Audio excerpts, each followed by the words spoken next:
오늘의 큐티 말씀은 욥기 19장 1절부터 29절입니다. 제목, 자신을 구원해 주실 분을 향한 영원한 소망. 먼저 앞뒤 문맥을 살펴보겠습니다. 욥은 자신의 결백함을 입증하기 위해 친구들과 변론을 이어갔지만 친구들은 인과 응보의 법칙에 따라 욥의 고난은 자신의 죄 때문이라며 단정 지어버립니다. 결국 욥은 자신의 억울함을 하나님께 풀기로 하는데 욥은 하나님께 눈물을 쏟으며 호소하고 있습니다. 진퇴양난에 빠진 욥은 결국 자신에게 아무런 희망조차 없음을 발견하고 차라리 흙과 함께 뒤범벅되는 것 뿐이라며 탄식하기에 이릅니다. 이런 모습을 본 욥의 친구 수하사람 빌닷이 등장해서 말장난 그만하라고 다그칩니다. 욥이 친구들의 발언에 어리석다고 말한 것과 친구들의 조언을 인정하지 않는 것에 대해서 빌닷은 욥에게 죄를 회개하지 않으면 결국 자기 발로 그물에 들어가서 올무에 빠지고 만다고 경고하기까지 합니다. 빌닷의 발언에 욥이 반론을 이어갑니다. 욥은 계속되는 극심한 고난에 대해서 언제 끝날지 매우 궁금해하고 있습니다. 욥의 고난은 친구들과 상관이 없지만 자신을 이렇게 만든 분이 하나님이라고 욥은 고백합니다. 그리고 자신의 부르짖음에도 아무런 답이 없다며 한탄하기에 이릅니다. 욥은 자신이 당하고 있는 고난의 이유를 궁금해하고 있습니다. 욥은 겨우 살아있는 자신의 신세를 한탄하며 이제 자신이 바라고 원하는 것들을 친구들에게 알립니다. 욥 자신에게 고통을 주신 분이 하나님이신데 친구들마저 고통을 주니 너무 힘들다고 말하며 이제 고통에서 벗어나는 것은 자신을 구원해 주실 구세주를 바라본다는 믿음의 고백을 이어가고 있습니다.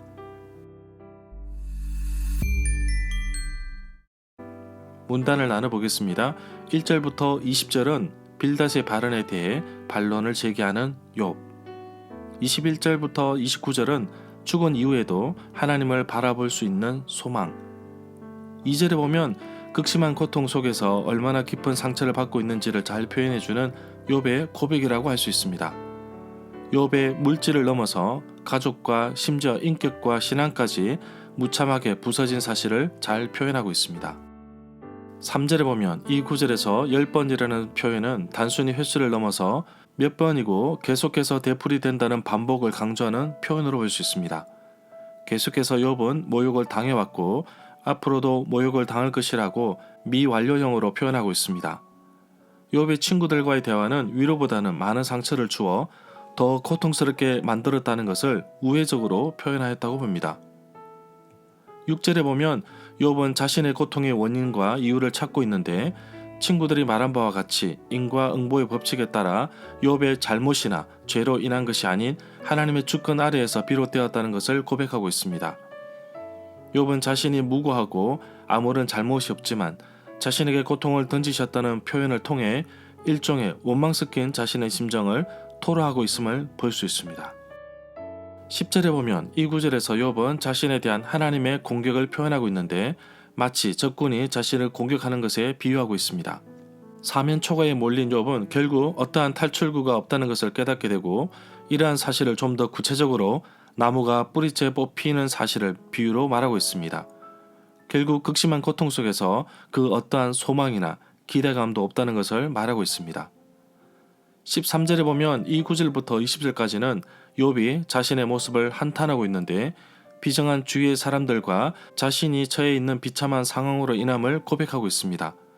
이러한 표현은 욥이 고난 속에서 이토록 힘들고 고립되어 괴로움의 연장 속에서 살아가고 있는 그 원인이 하나님이 주권 아래 자신에게 준 고난의 원인이 하나님이라고 원망하는 마음을 표현하고 있다고 봅니다. 18절에 보면 이 구절에서 말하는 어린 아이들은 소년을 지칭하는 단어인데 넓게는 젖먹이 아이까지 포함합니다. 고대 근동 사회에서 어린 아이들이 어른을 공경해야 하는 문화가 있는데 지금 그 반대의 상황이 되었으니 욥이 얼마나 정신적으로 힘든 상황임을 잘 표현하고 있다고 볼 수 있습니다. 21절에 보면 이 구절에서 자신을 불쌍히 여겨달라는 말은 친구들에게 동정을 호소하는 동시에 자신의 원망 섞인 마음을 표현하고 있다고 봅니다. 불쌍하게 여겨달라는 이유는 하나님이 자신을 치셨기 때문이라고 말하고 있습니다.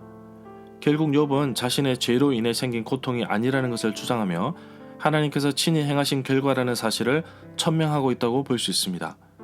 그래서 친구들에게 자신을 정죄하거나 비난하지 말고 도리어 불쌍히 여겨달라고 말하고 있습니다. 23절에 보면 반드시 문서상으로 새겨지기를 소망하고 있습니다. 고대 근동사회에서 중요한 역사적 사실 또는 선언 같은 것을 돌 위에 새길 때에 철필 같은 것으로 새겼다고 합니다. 욥이 당하고 있는 억울함이 오랜 시간이 지나더라도 잊어버리지 않고 기억되기를 바라는 간절한 마음이 녹아 있습니다. 25절에 보면 이 구절은 욥이 하나님께 자신의 무고와 결백을 마침내 변호해 주실 것을 확신하고 있다는 표현으로 볼 수 있습니다.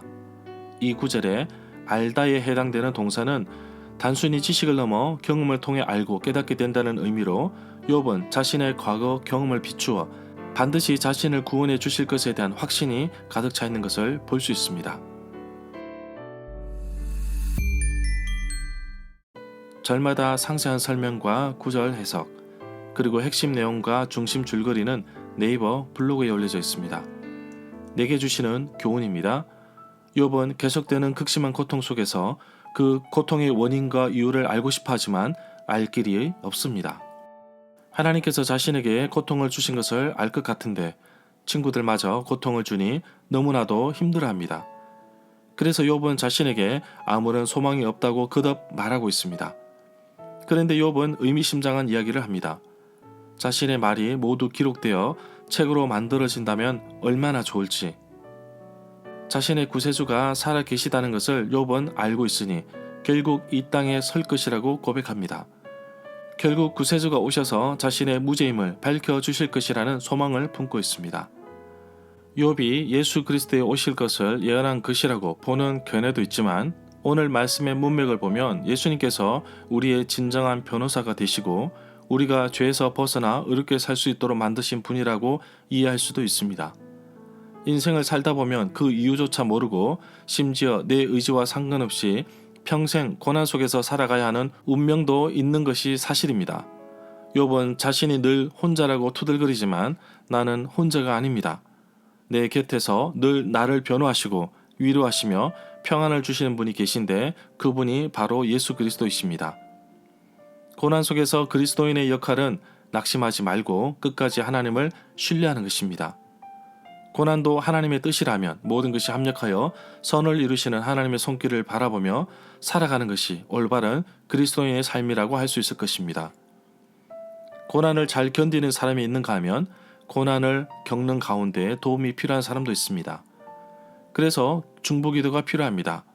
질병, 가정사, 개인적인 일, 진로, 사랑과의 관계 등 많은 사람들이 힘들어하고 때로는 억울해하고 심지어 너무나도 괴로워하는 분들이 계신데 이들에게 진정한 위로의 말씀을 전하기를 원합니다.